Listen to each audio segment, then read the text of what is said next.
Welcome back to my individual episode reviews of the first chapter of the For Cybertron Trilogy. Today, we're taking a look at Siege Episode 5. This episode begins with Megatron, Soundwave, and Shockwave discussing what they've found so far about the Alphatron protocols.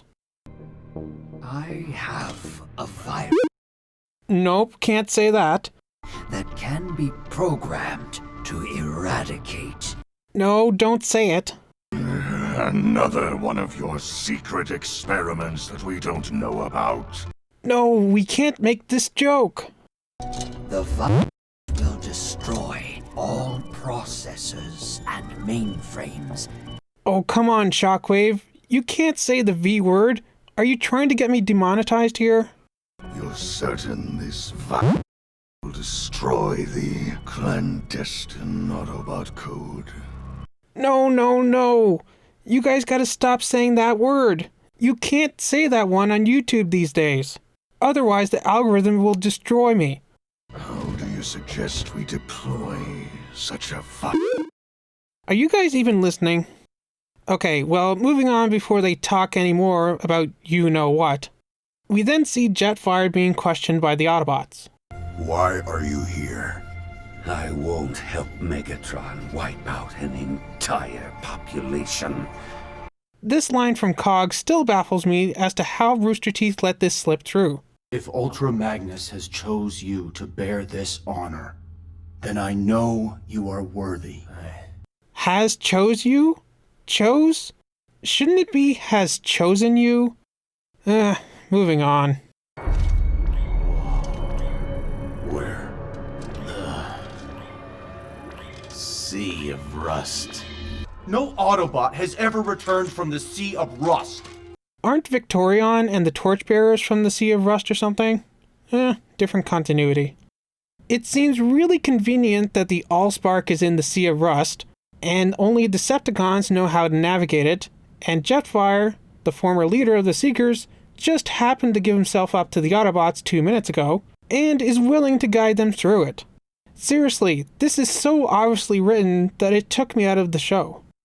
Once the space bridge is activated, it's going to draw the attention of every seeker in the sector.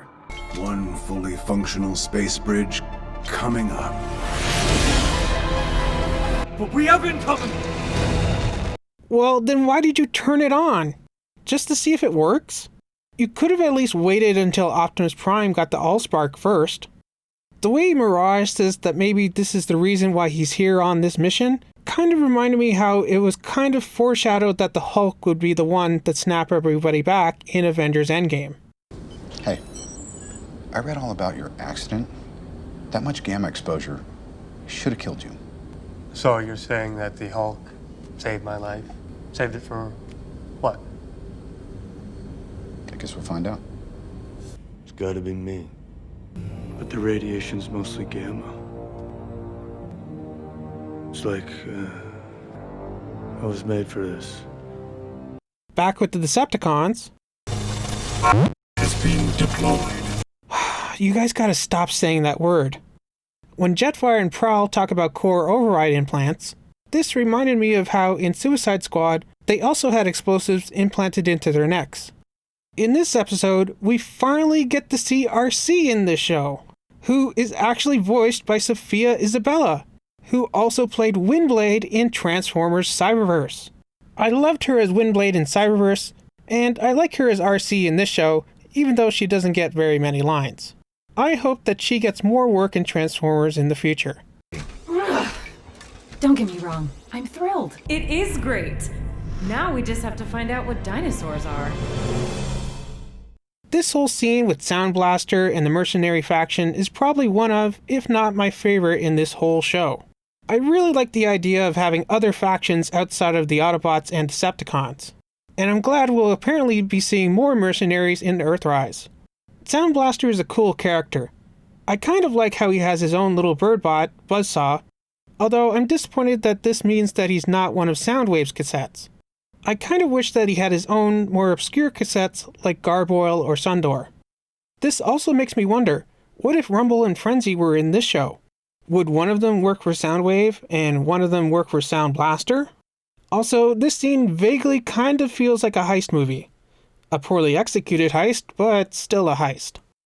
Also, like in the last episode with Alpha Trion, I also kind of find it funny when Soundblaster says Bumblebee's name. If you ask me, he's also got a few circuits loose.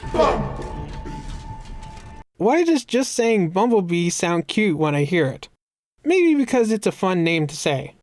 Also, kind of like a couple episodes ago where I only just noticed that Alita is taller than most of the other Autobots, it looks like Arcee is also taller than Cog, who I think is the same size as most of the other Autobots. I guess that would make sense since Alita 1's toy is a repaint and remold of Arcee. Although I don't think they had them fully designed when this show was being made. And it looks like Bumblebee is even shorter than Cog. But wait, isn't he the same height as Wheeljack? So then is Wheeljack also shorter in this series than usual? After they dodge the electromagnetic lightning, Jetfire then tells them they have to watch out for the magnetic vortexes. That should take care of the lightning.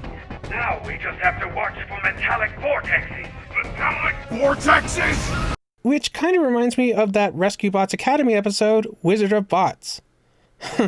I wonder what would happen if the Transformers in this universe were somehow magically transported to the Land of Oz. Or to the Rescue Bots Academy universe for that matter. Aww.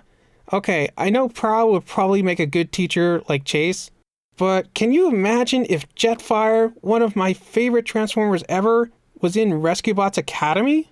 That would be so awesome! And he'd be another Decepticon turned Autobot that Wedge and Laserbeak could relate to. Yes, Shockwave. Report. The has proven most efficient.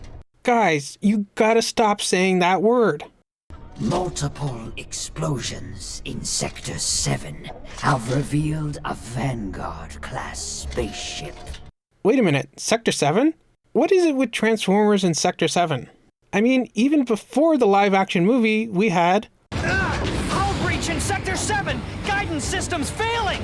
So the Decepticons discover where the Autobots' base is... Wait, didn't Skywarp tell them where their base was a couple episodes ago? Or did he die before he was able to tell Starscream? Bee, Arcee, and Cog get caught stealing energon from Soundblaster. And the episode ends with the Autobots in the Sea of Rust getting attacked by zombie Transformers. Which reminds me of when Optimus and Ratchet were attacked by zombie Terrorcons in Transformers Prime. Which, yes, I will eventually do video reviews of that series in the future once I finish Rescue Bots Academy. Especially since we recently had the 10th anniversary of that franchise. Would 10 years old technically be considered retro? Should it be a retro review series or just a regular reviews? I don't know. Well, I'll either review Prime or Animated next. But like I said, I'll decide that once I'm finished Rescue Bots Academy. Maybe I'll put up a poll when I post the final episode review for that show. But yeah, that's it for this episode of Siege.